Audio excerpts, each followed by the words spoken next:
radio app. Several people gathered at the White House last night to witness Amy Coney Barrett be sworn in as the next Associate Justice on the Supreme Court. The ceremony took place shortly after the Senate approved her nomination by a vote of 52 to 48.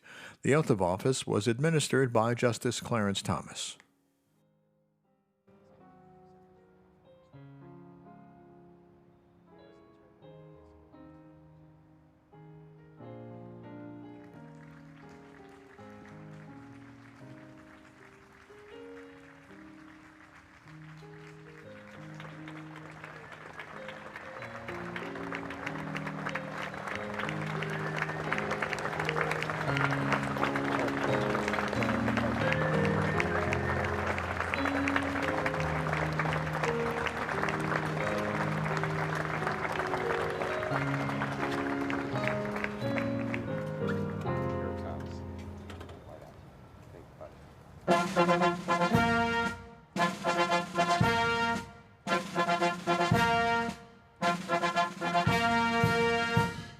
Ladies and gentlemen, the President of the United States, accompanied by Justice Clarence Thomas and Justice Amy Coney Barrett.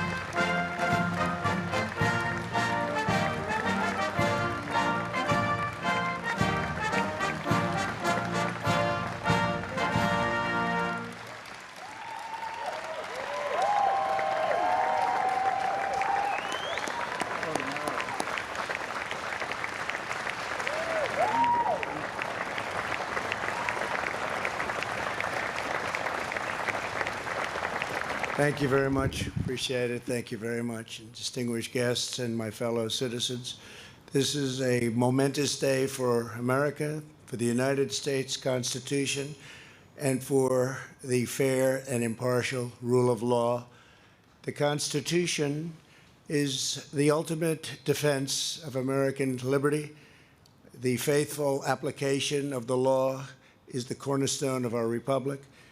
That is why, as president, I have no more solemn obligation and no greater honor than to appoint Supreme Court justices. On this October evening, and it is so beautiful, the First Lady and I welcome you to the White House to bear witness to history.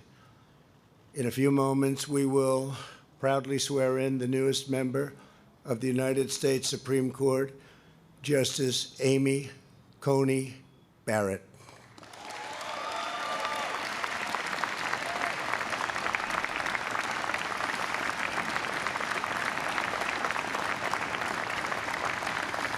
She is one of our nation's most brilliant legal scholars, and she will make an outstanding justice on the highest court in our land. Justice Barrett's oath will be administered by the court's longest-serving member, currently on the bench, a man whose allegiance to the law has earned him the respect and gratitude of all Americans, Justice Clarence Thomas.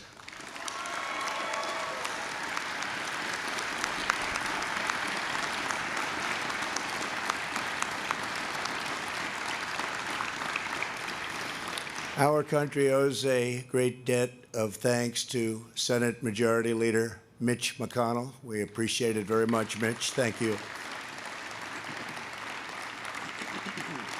And we are grateful as well to the Senate Judiciary Chairman, Lindsey Graham. Thank you, Lindsey. Also with us, Senators Marsha Blackburn, Mike Braun, Bill Cassidy, Kevin Cramer, Ted Cruz, Steve Daines, Ron Johnson, James Lankford, Mike Lee, and Martha McSally. And I hope I didn't leave anybody out.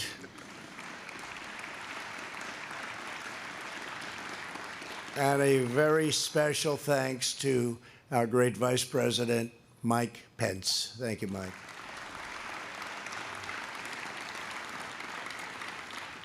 Also, I want to thank White House counsel Pat Cipollone. Thank you, Pat.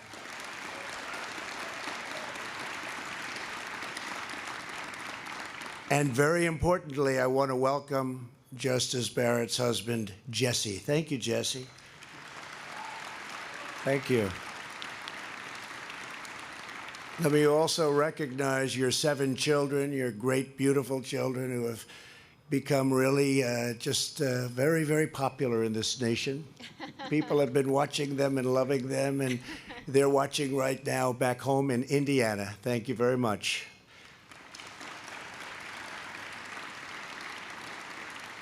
But I speak to everyone when I say that the Barrett family has captured America's heart. It is highly fitting that Justice Barrett fills the seat of a true pioneer for women. It's Justice Ruth Bader Ginsburg. Tonight, Justice Barrett becomes not only the 5th woman to serve on our nation's highest court, but the very first mother of school-aged children to become a Supreme Court justice. Very important.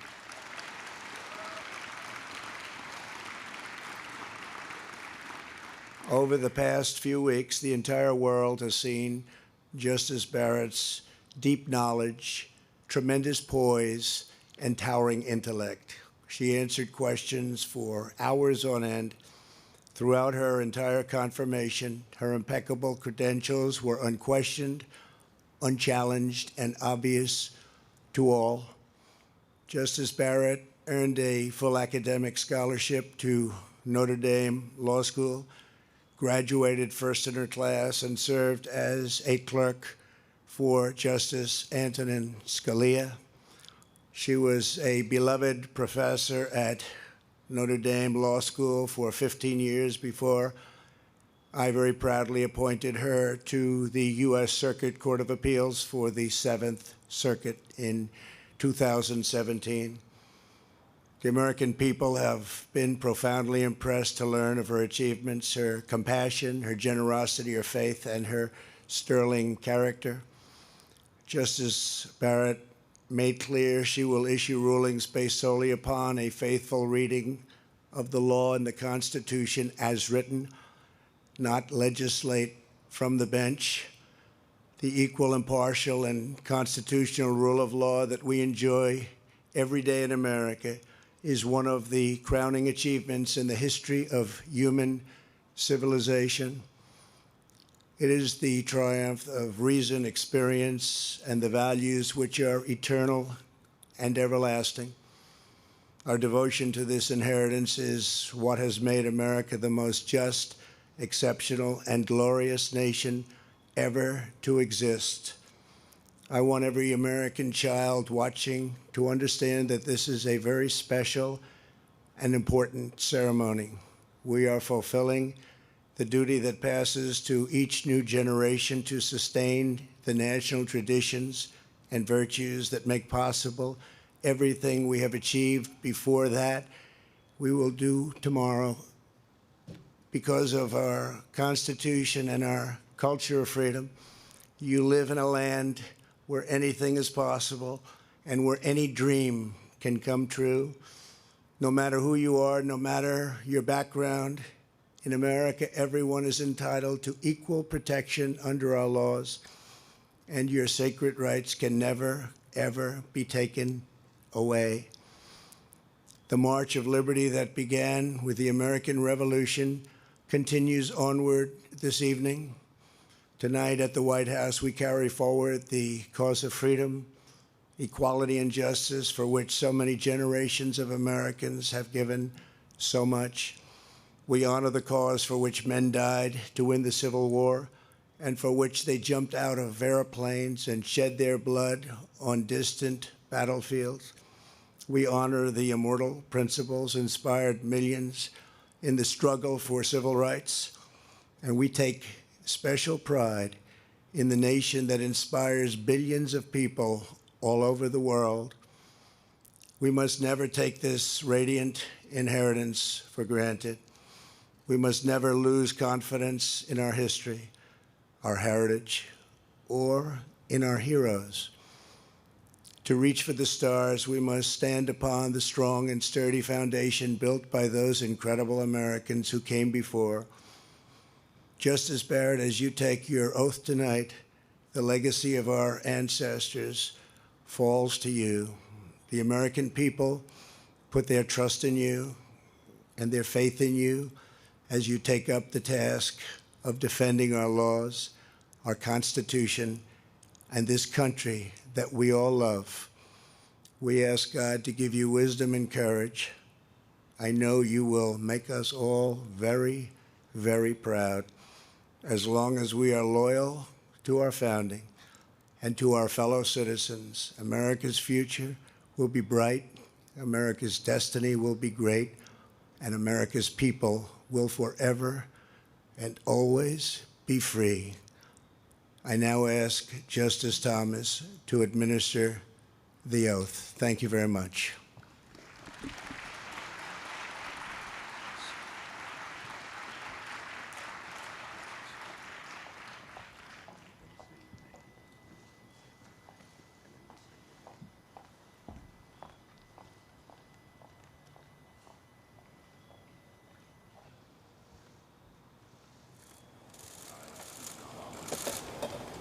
I, Amy Coney Barrett, do solemnly swear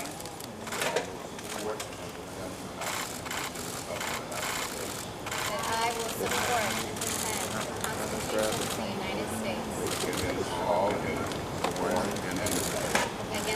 enemies, foreign and domestic. That I will bear true faith and allegiance to the same. That I will bear true faith and allegiance to the same. That I take this obligation freely. That I take this obligation freely. Without any mental reservation. Without any mental reservation. Or purpose of evasion. Or purpose of evasion. And that I will well and faithfully discharge. And that I will well and faithfully discharge. The duties of the office on which I am about to enter. The duties of the office on which I am about to enter. So help me God. So help me God.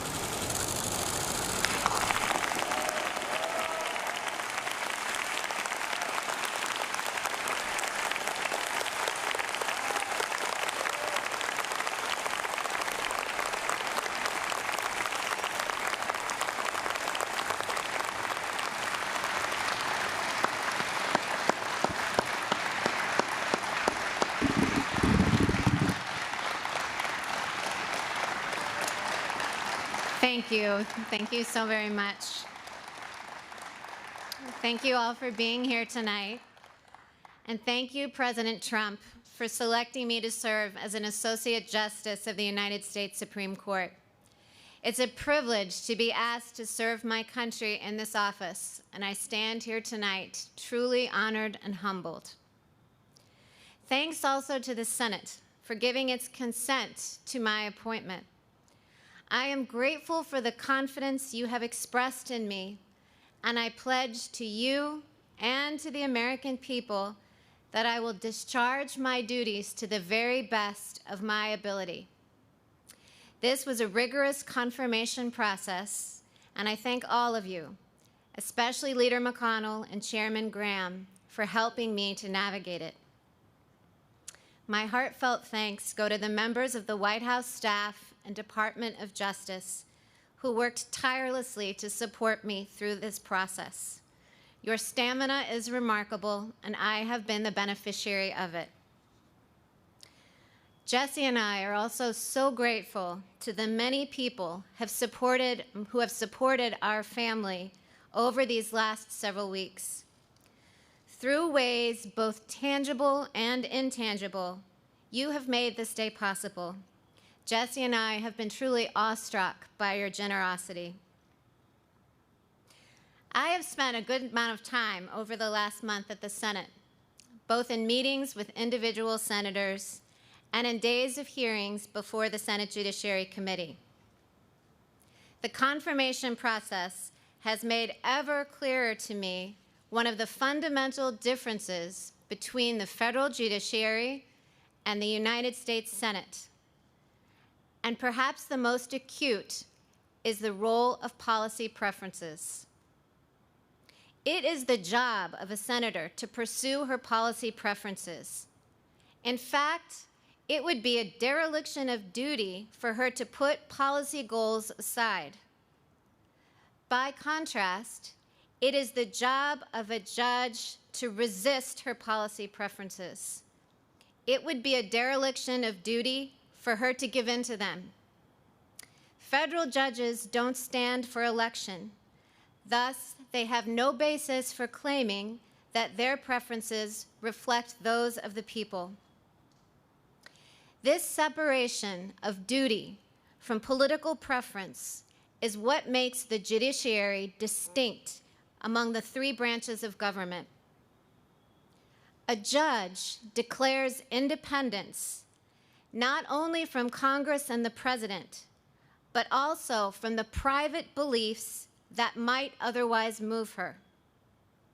The Judicial Oath captures the essence of the judicial duty. The rule of law must always control. My fellow Americans, even though we judges don't face elections, we still work for you. It is your Constitution that establishes the rule of law and the judicial independence that is so central to it. The oath that I have solemnly taken tonight means at its core that I will do my job without any fear or favor, and that I will do so independently of both the political branches and of my own preferences. I love the Constitution and the democratic republic that it establishes, and I will devote myself to preserving it. Thank you.